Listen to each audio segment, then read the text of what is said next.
Mesmo com um volume de chuva considerado abaixo da média para o mês de fevereiro, Núcleo de Meteorologia da Universidade Estadual do Maranhão alerta para trovoadas e chuvas com rajadas de vento. É que começou oficialmente o período chuvoso em São Luís. Quase ninguém se arrisca a sair de casa sem ele. É tempo de tirar o guarda-chuva do armário. Dá para confiar assim no tempo, Simone? Claro que não. Tem que sair de casa com sombrinha.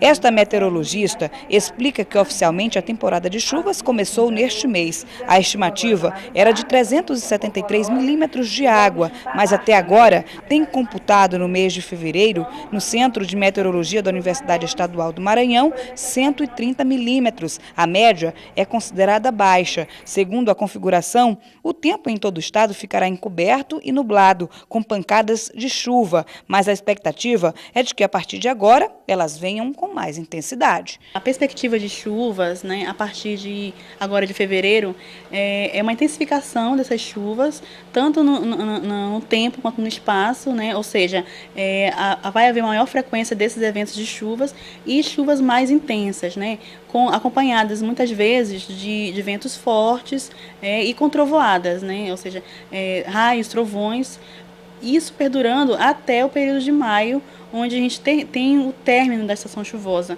Então, a partir desses meses, incluindo os meses de março e abril, que são os mais chuvosos, nós temos que ficar atento para essas chuvas mais frequentes. A meteorologista destacou ainda uma característica do período chuvoso, a incidência de chuvas, principalmente à noite. Isso acontece por causa da combinação entre o calor e a umidade durante a tarde, situação que propicia chuvas que geralmente caem durante a madrugada até o início da manhã. Ela alerta para os números da Defesa Civil Municipal. Em São Luís, são pelo menos 66 áreas consideradas de risco. Nessa época do ano, todo cuidado é pouco. As chuvas, geralmente estão acontecendo à noite e durante a madrugada, mas isso não descarta a possibilidade de chuvas no período da tarde e da manhã, tá? Porque dentro do período chuvoso, essas chuvas acontecem de fato em qualquer momento do dia, tá? Mas a gente deve tomar cuidado, principalmente no trânsito ou até mesmo em casa, tá? Devido ao aguaceiro, né? Aos raios, né, e ventos fortes que podem trazer alguns problemas para a população. Os destaques da sessão plenária, obras de infraestrutura em vários municípios maranhenses e a inauguração do Complexo de Comunicação do Legislativo repercutiram entre os parlamentares. Acompanhe.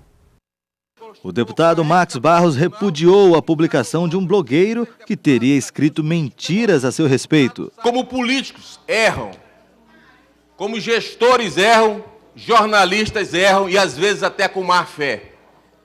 E é o fato que ocorreu em relação a um determinado jornalista que escreve um blog local. Disse inverdades, colocou palavras na minha boca que não são corretas e fatos que não ocorreram. Então quero repudiar a colocação desse jornalista, totalmente diferente de outros jornalistas, que inclusive milita no campo da oposição.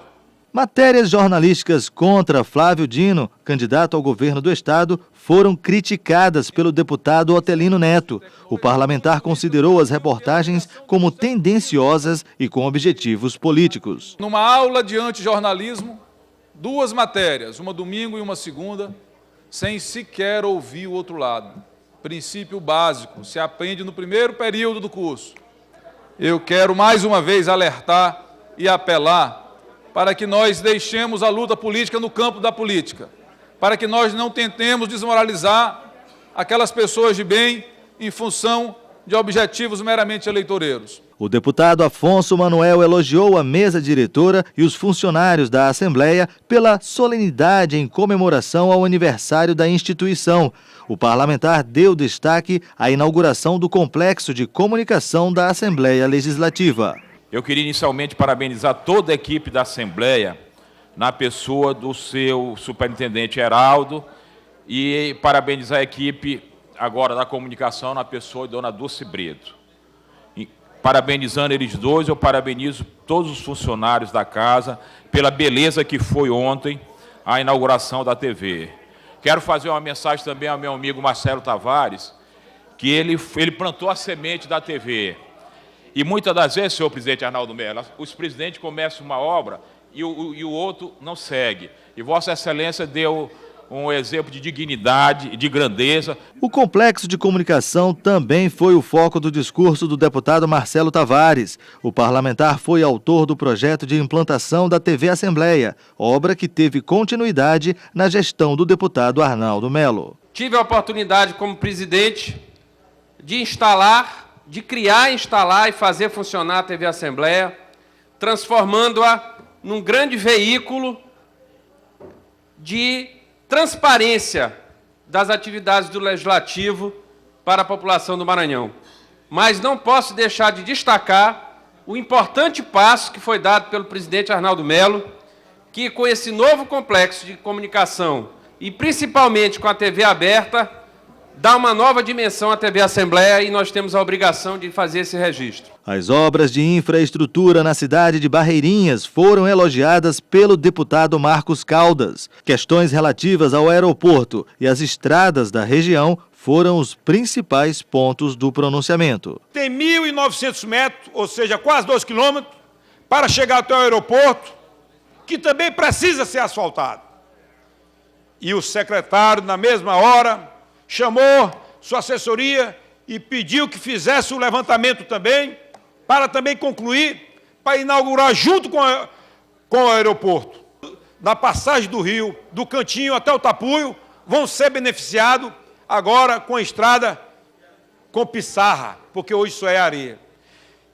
Então eu quero aqui agradecer ao secretário Luiz Fernando, secretário da governadora, que esteve em Barreirinhas, lançando esses belíssimos projetos. A necessidade de investimentos na infraestrutura da UEMA na cidade de Bacabal foi lembrada pelo deputado Roberto Costa. O parlamentar citou o empenho do corpo de professores, funcionários e alunos, mas ressaltou a importância da realização de concurso. Grande parte dos professores que têm a qualificação necessária, eles já participaram de um processo seletivo e já foram professores durante um ano. Como não pode haver renovação, a universidade termina perdendo muito com a falta dos professores nos anos seguintes. Então eu quero fazer um apelo aqui, mais uma vez, ao professor Zé Augusto, reitor da Universidade Estadual do Maranhão, que concretize o concurso para as vagas que já estão disponíveis para a UEMA. Porque só assim nós continuaremos, inclusive em Bacabal, tendo um crescimento, tendo destaque pelo trabalho que a universidade tem feito na cidade de Bacabal e na região. O deputado Bira, do Pindaré, afirmou que houve negligência médica no caso do falecimento de seu irmão, que foi vítima de infarto agudo do miocárdio. O parlamentar recebeu a solidariedade dos colegas parlamentares. Quero, em primeiro lugar, agradecer a Deus pela força que nos deu e tem nos dado para enfrentar essa situação.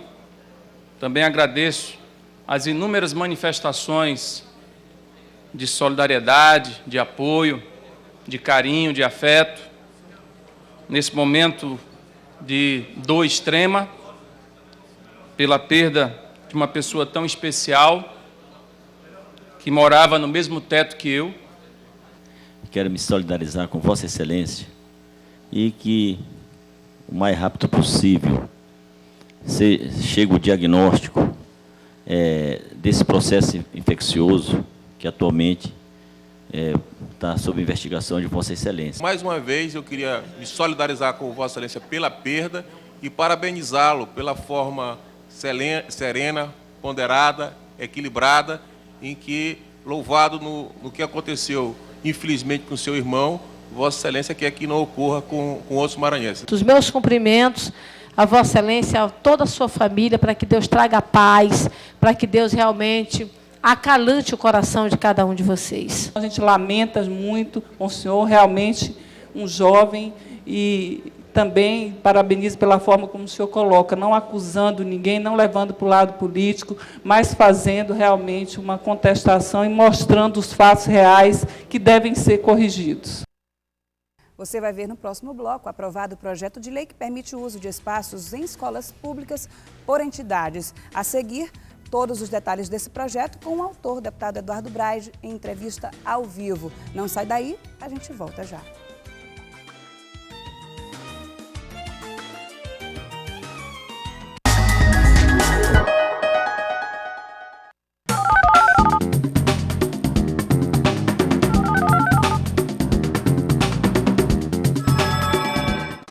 Pedestre, garanta sua segurança atravessando sempre pela faixa. Aperte a botoeira quando houver. Aguarde sempre o semáforo para pedestres ficar verde. E quando não tiver o semáforo, faça sinal para atravessar. Olhe para todas as direções e fique atento ao sinal de seta dos carros. Evite atravessar em curvas por serem locais sem visibilidade. Crianças, segurem sempre na mão de um adulto. Pedestre inteligente evita acidente.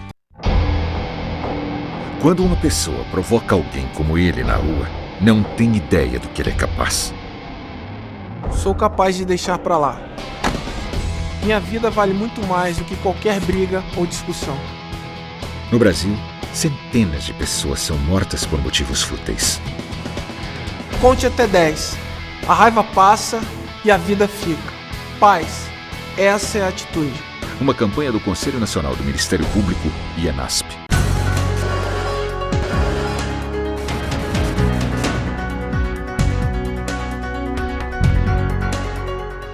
Você fica constrangido quando encontra uma pessoa com deficiência?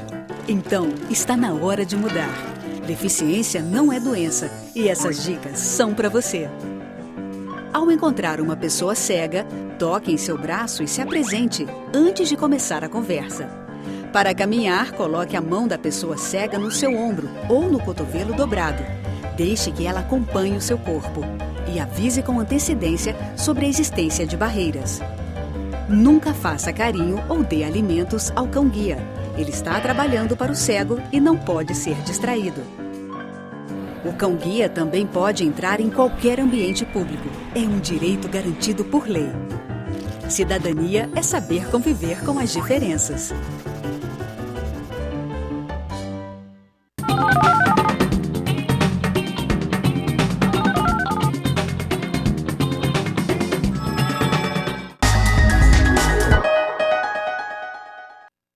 Aprovado o projeto de lei que permite o uso de espaços em escolas por entidades. A gente conversa agora com o autor do projeto, o deputado Eduardo Braide. Seja bem-vindo ao Portal da Assembleia, deputado. É a cultura daquela questão do pertencimento, deputado? O que é que diz esse projeto? Olha, primeiro dizer que ele é um pouco até mais abrangente do que está sendo noticiado. Não é só nas unidades de ensino, mas também em espaços culturais do governo do Estado. Então, na verdade, esse projeto, nós tivemos ultimamente uma leva de manifestações por todo o país, denominados rolezinhos. Então, cientistas sociais, os políticos, todo mundo tentou entender o que estava acontecendo com a sociedade brasileira em relação àquela situação. E os depoimentos dados pelos líderes desses movimentos foram muito claros, quando disseram o seguinte, que se no bairro deles tivesse uma infraestrutura de esporte, tivesse uma infraestrutura de lazer, tivesse uma oportunidade para que ele pudesse se preparar para o mercado de trabalho, enfim, ele ficaria no bairro dele e não precisaria organizar nenhum tipo de volta em shopping center ou outro lugar qualquer. Então, na verdade, esse projeto eu entendo que é uma contribuição do Poder Legislativo do Estado do Maranhão para que a gente, de forma imediata, possa colocar à disposição da sociedade civil organizada os espaços tanto da rede pública estadual de ensino, como também da área cultural. O que diz basicamente o projeto? Sim. Que será garantido o acesso através, como é que se dará no caso?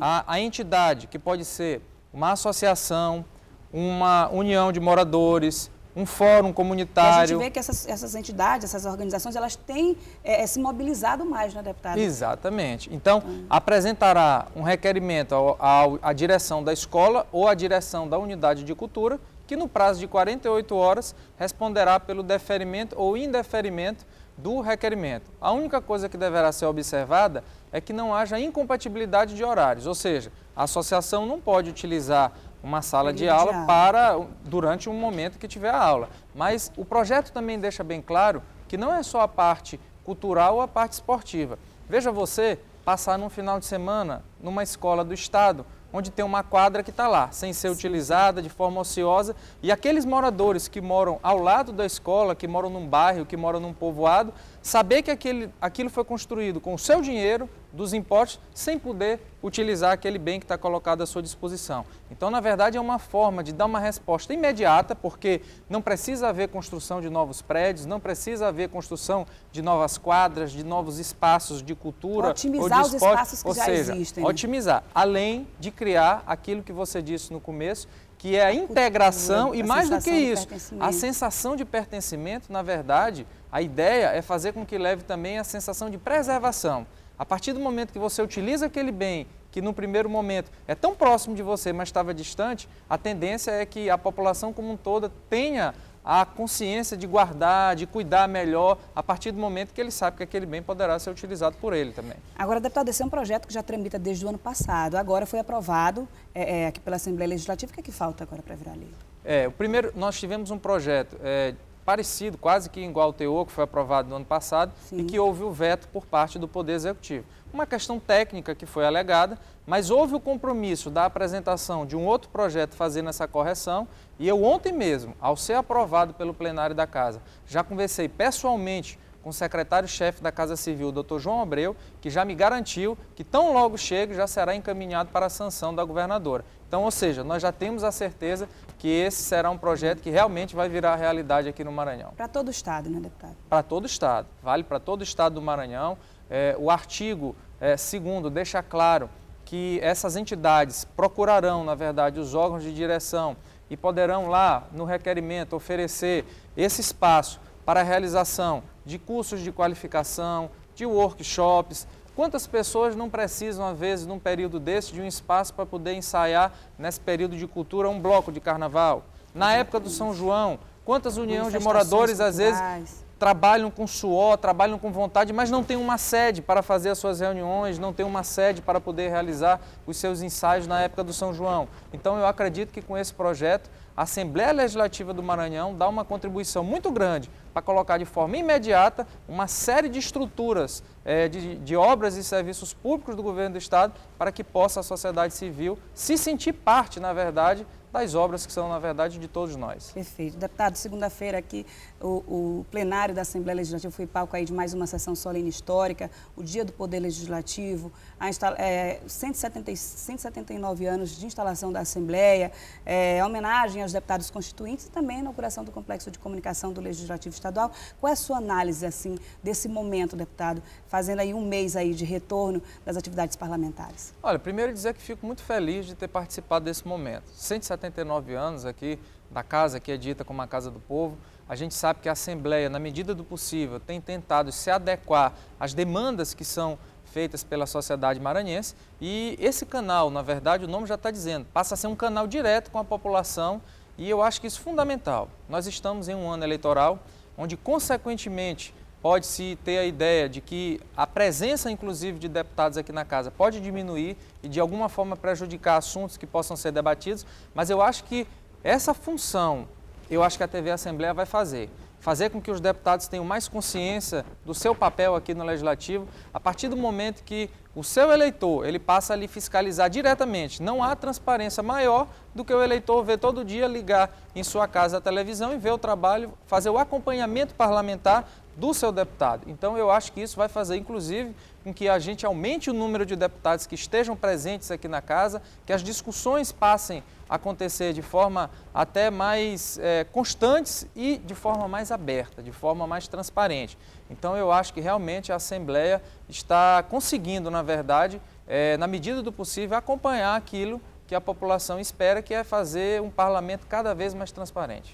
Deputado, esse é um ano singular, ano de eleição, com essa expectativa, para a gente encerrar aqui a nossa entrevista. Olha, é um ano realmente que nós temos que refletir muito sobre o que pensamos, sobre o futuro do nosso Estado, mas eu costumo dizer, e todas as vezes que utilizei a tribuna, para mim, o interessante de ser ou não ser um ano eleitoral, porque geralmente a gente sabe que no ano eleitoral a política partidária ela costuma se acirrar, mas eu acho que enquanto político, meu entendimento é que nessa hora, sempre o povo do Maranhão tem que estar à frente. Os projetos que forem de interesse do povo maranhão não deve ter partido A ou partido B, na verdade todo mundo tem que estar unido, a exemplo do que acontece em outros estados. Então assim, o que eu posso lhe dizer em relação à diferença desse ano, para mim enquanto político, é que é um ano que realmente nós teremos que trabalhar mais nas bases para poder tentar as reeleições daqueles que querem retornar a essa casa. Mas por outro lado, em termos de diferença, de discussão política, não muda. Porque eu acho que tudo aquilo que disser respeito, qualquer projeto que for bom, seja ele da oposição, da situação, tem que ter o apoio de toda a casa, tem que ter o apoio de toda a Assembleia Legislativa. Deputado Eduardo Braide, muito obrigada pela sua participação aqui no Portal da Assembleia. A gente espera contar sempre com o senhor aqui, com os seus esclarecimentos, suas informações. Eu que agradeço o convite, sempre que for convidado estarei aqui para ter essa conversa com o povo maranhense. Obrigada. E o Ministério da Pesca e Agricultura regulamentou o transporte do caranguejo, é que você vai ver agora todas essas regras na reportagem de Jade Bona. A pesca do caranguejo-sá é forte no Maranhão. O que é extraído aqui vai até para outros estados. E para garantir que continue assim, com caranguejo suficiente para a demanda do estado e de fora, o Ministério da Pesca e Agricultura publicou uma normativa que regulamenta o transporte. Hoje o Maranhão é um dos maiores produtores de caranguejo do país. Quer dizer, nossos estoques naturais são comercializados em outros estados, Ceará, Piauí, o Pará, enfim, nós temos uma atividade intensa. Então já temos relatos de outros estados que tinham grandes estoques, mas que ao longo do tempo, com a atividade predatória, infelizmente as espécies foram realmente sumindo do habitat natural. Então hoje nós queremos disciplinar o transporte desse importante recurso natural que é o caranguejo-sá para outros estados, enfim, até mesmo dentro do próprio mercado interno, né, do estado, queremos fazer com que esse transporte seja adequado e evitar assim os desperdícios, as perdas que em alguns relatos, em alguns casos, em estudos que foram feitos pela Embrapa, chegam a quase 50%. Um prato importante da culinária maranhense. A carapaça também é usada no artesanato e em cosméticos. Seu Tomás vende caranguejo há 25 anos. Dá para sustentar a família? Dá. Quando não está em crise ruim, a gente dá para descolar. Vende bem? Vende bem, aqui vende bem. Não é tanto essas coisas, mas dá de tirar o salário da gente, de sustentar a família. Segundo o levantamento feito pelo Ministério, o desperdício chega a 50% da carga do caranguejo. A nova forma de transporte deve evitar essas perdas. Este é o momento de informar. O próximo passo é a fiscalização. Nós já fizemos uma parceria com o IBAMA, tivemos várias reuniões entre o IBAMA e o Ministério da Pesca, no sentido de que nós possamos fazer atividades conjuntas. Mas já temos aí o compromisso do IBAMA em estar fazendo um trabalho de acompanhamento. Já vai estar sendo disciplinado, orientado, né, conscientizado aqueles que estão fazendo diretamente esta logística, né, que é desse transporte, para que eles possam se adequar à instrução normativa número 9. O ideal é usar uma caixa vazada, com espuma entre os caranguejos, ou mesmo usando o cofo, este cesto feito com palha, tipicamente maranhense. O cofo já é usado por muitos vendedores para transportar, mas o superintendente explica que não devem ficar amontoados. Ele vai dividir essas caixas de acordo com as camadas.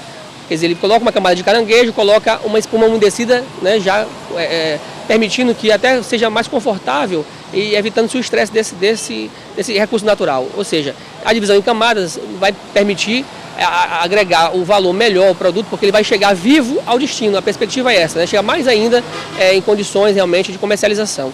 Mas a sabedoria popular discorda. Seu Tomás garante que quanto mais caranguejos, menos eles brigam. Você deixa ele meio cofo, ele morre mais que ele se morde. Ele consegue se morder. Quando ele fica no cofo com um pouquinho. Quando ele está cheio assim, ó, aí ele não tem como morder uns aos outros. Nos próximos meses haverá fiscalização. E a penalidade varia entre a apreensão da carga, multa e até a apreensão do veículo. Não queremos punir aqueles que estão transportando. Nós queremos que eles se adequem a esta nova realidade. Então, mas existem algumas medidas que devem ser tomadas. Por exemplo, se ele continuar incidindo no transporte inadequado, ele pode ter a carga apreendida. Então essa carga ela vai ser devolvida, né, ao habitat natural. O caranguejo vai ser devolvido ao habitat natural. Como também que pode ter a questão de multas, enfim, apreensão, dependendo do tipo de crime ambiental que a própria legislação já prevê, já estabelece. Com o tema No Carnaval Doe Alegria, Doe Sangue, o Hemomar promove até o dia 3 de março uma campanha de incentivo à doação de sangue, o gesto de solidariedade que ajuda a salvar vidas.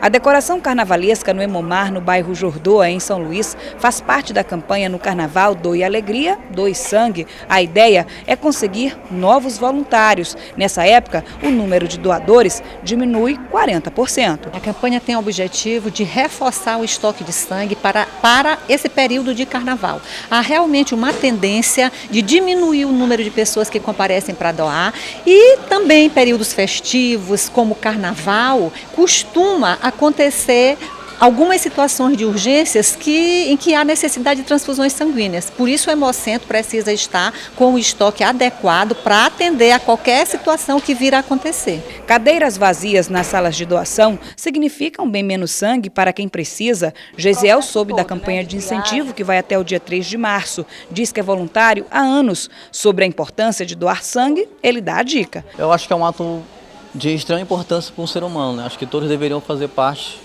de participar aqui do Hemomar e doar sangue, certo? E eu já estou no ano 3 a 4 vezes no ano eu dou com o maior prazer. Para doar, os voluntários passam por uma triagem, mas os critérios são simples. É preciso estar bem de saúde, ter idade entre 16 e 67 anos, os menores precisam de autorização do responsável, ter peso acima de 50 quilos e apresentar documento de identificação. A coordenadora do Centro de Captação de Doadores do Hemomar convida os maranhenses. É muito importante porque sem a colaboração da população, o Hemocentro não tem como cumprir a sua missão. Para poder ter sangue, a fim de salvar a todas as pessoas que necessitam de uma doação, é preciso que haja essa disposição da população em praticar esse gesto tão valioso e tão raro. É a segunda vez que esta estudante passa pela experiência, uma ação solidária que representa a própria vida. A sessão não dura mais que 10 minutos e não dói nada. Porque a gente está ajudando o próximo, né? Para mim é isso. Eu ajudo o próximo, aí eu tô ajudando. Dói alguma coisa rápida? É rápido, não dói muito não. Não dói, só uma fisgada na hora de furar. Mas vale a pena? Vale. Vale a pena. Porque a gente tá ajudando o próximo, né? É isso aí, o Portal da Assembleia fica por aqui. Lembrando que a partir das 9h30 da manhã, daqui a pouco, tem transmissão ao vivo da sessão plenária e você pode acompanhar o trabalho do seu parlamentar através do canal aberto digital 51.2 e também do site da Assembleia Legislativa do Maranhão, www.al.ma.gov.br. Um ótimo dia para você e a gente se encontra amanhã.